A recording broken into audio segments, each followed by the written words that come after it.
May 5 katanungan tayo dito about healthcare. I-check natin kung meron tayo nito. Una is, do you have enough short-term healthcare coverage in case you get sick?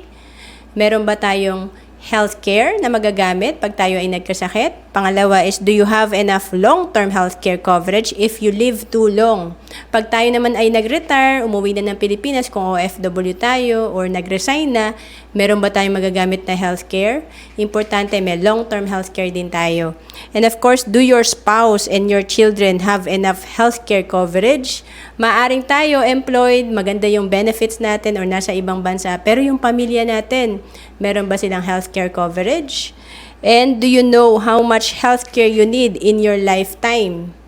Lahat naman tayo pwedeng magkasakit, walang exempt sa pagkakasakit. Pwedeng bukas, pwedeng next month may mangyari sa atin dahil ang ating kalusugan ng ating puhunan sa pagtatrabaho. Kaya importante, meron tayong healthcare protection.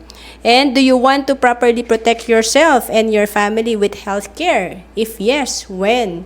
Importante na habang tayo ay malakas pa, wala pang sakit, kumuha na tayo ng healthcare. Kasi kahit na malaki ang pera natin, kung tayo ay sakitin na, may record na sa ospital, na operahan na, maaaring hindi na tayo ma-accept sa mga healthcare.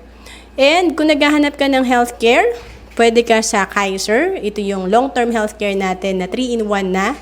Kasi dito meron ka ng healthcare, insurance, and investment. To know more about Kaiser, message mo lang ako sa Facebook, Roancelis Capistrano.